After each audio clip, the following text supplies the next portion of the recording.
Hollywood in the 1970s is remembered as fearless, creative, and untouchable. But what happens when ambition gets bigger than common sense? When stars align on paper, yet audiences stay away? These are not small misfires or forgotten oddities.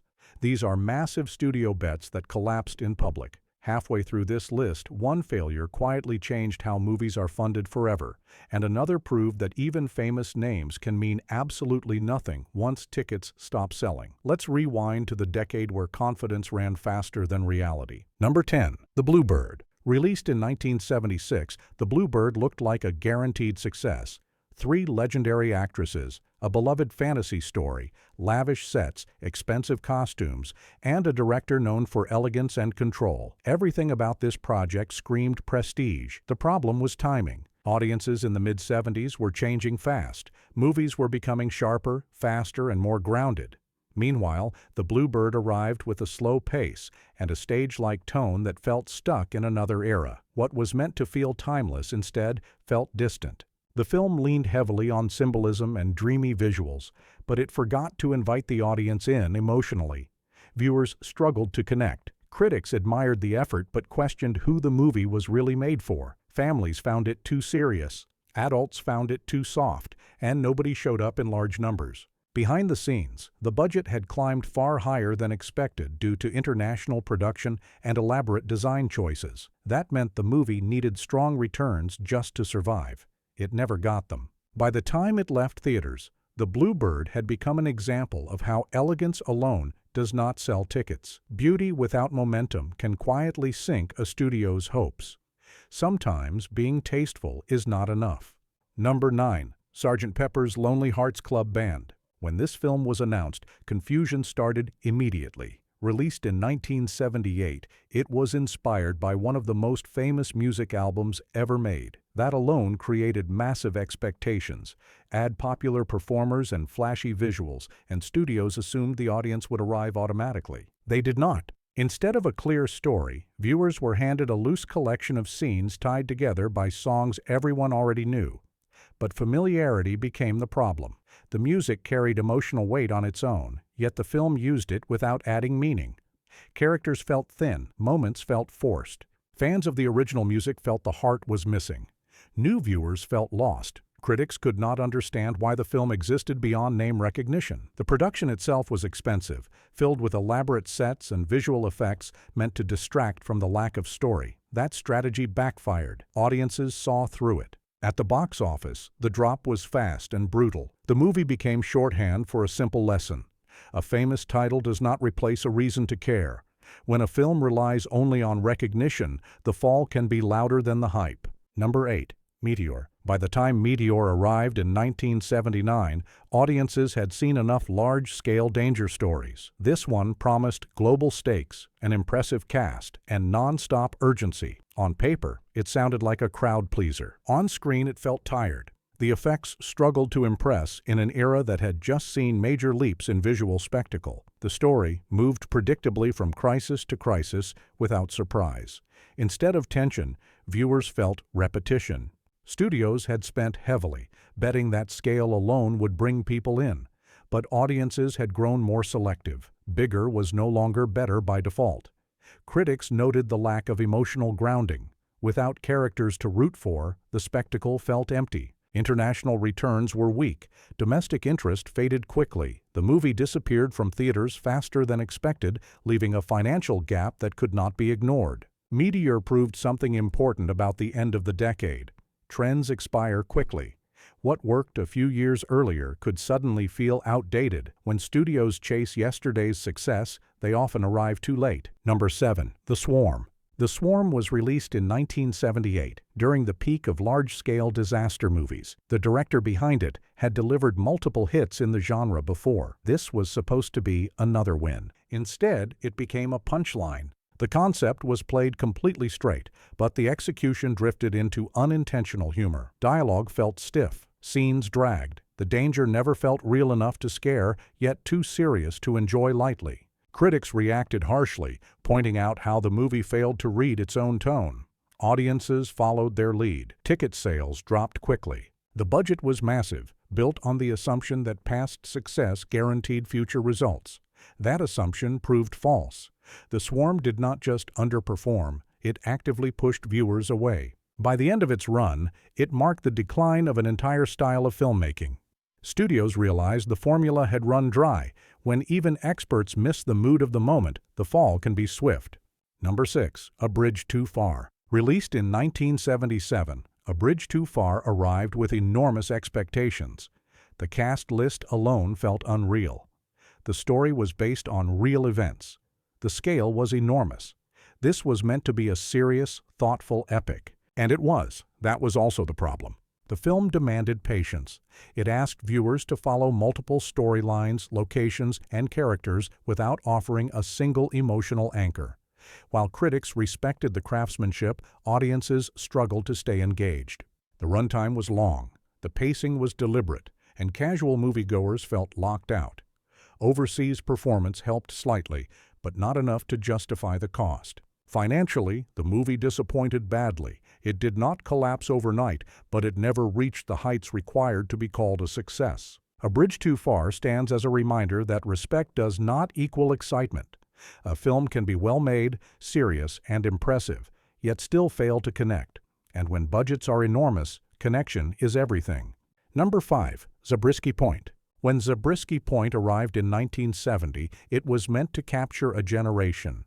Youth unrest, anti-consumer feeling, a changing world. The director behind it was internationally respected, and the studio believed that reputation alone would translate into success. It did not. The film rejected traditional storytelling almost completely. Long stretches passed with minimal dialogue.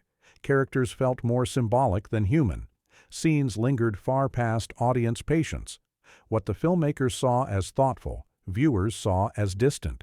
The studio had invested heavily, expecting younger audiences to embrace the message. Instead, they felt talked at, not spoken with.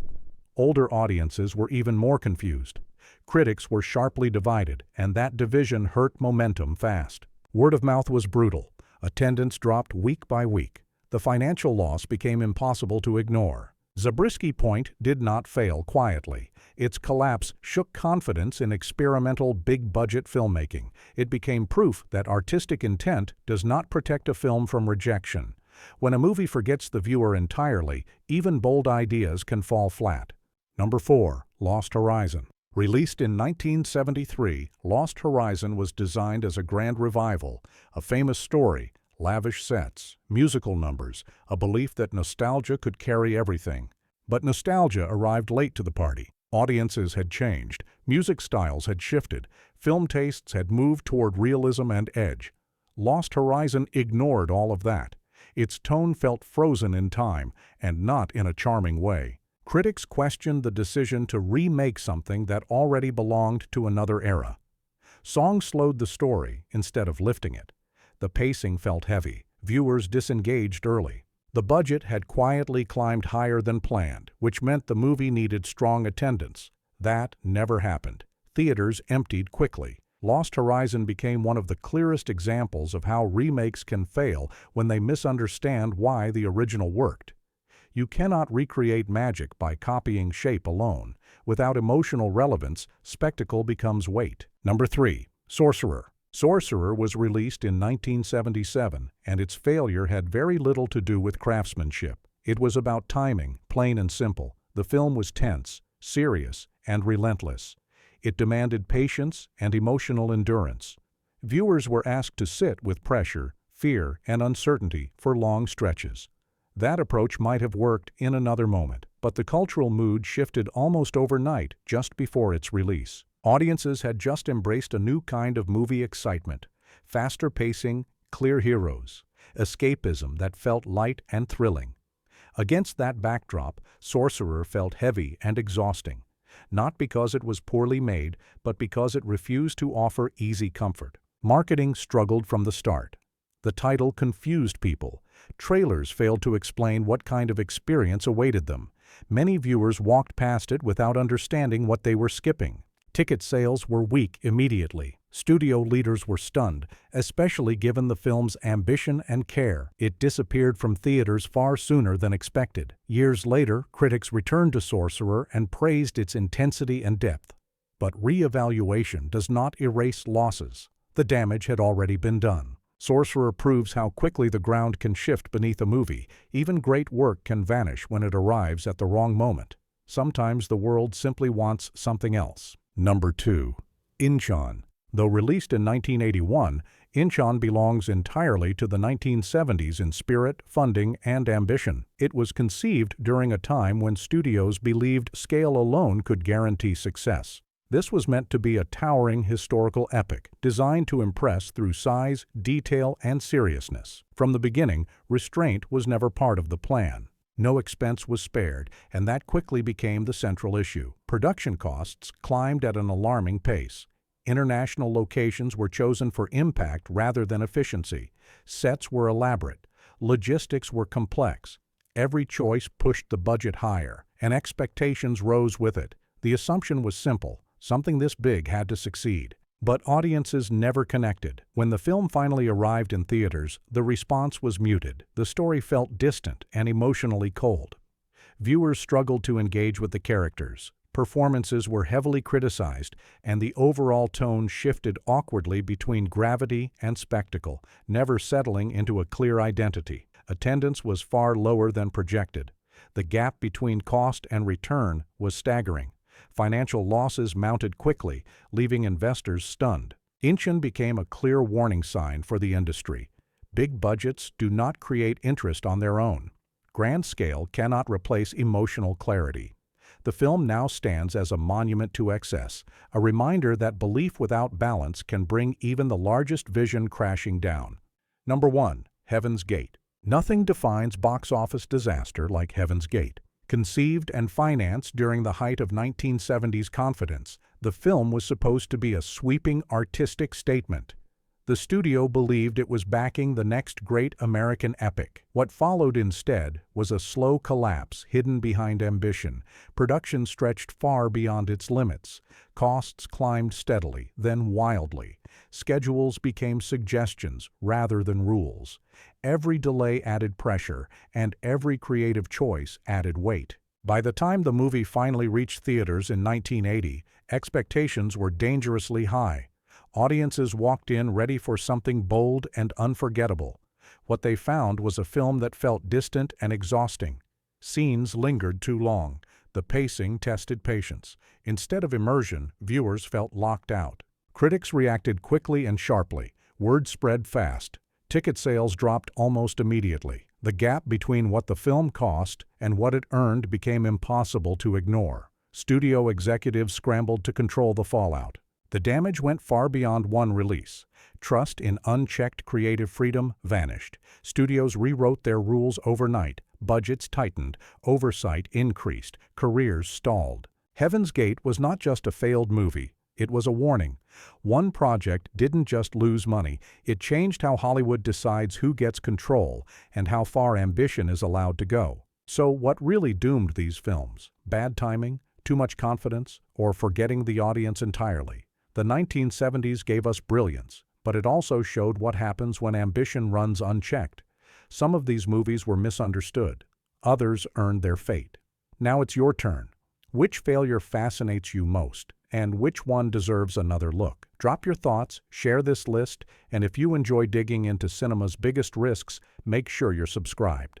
History always leaves clues.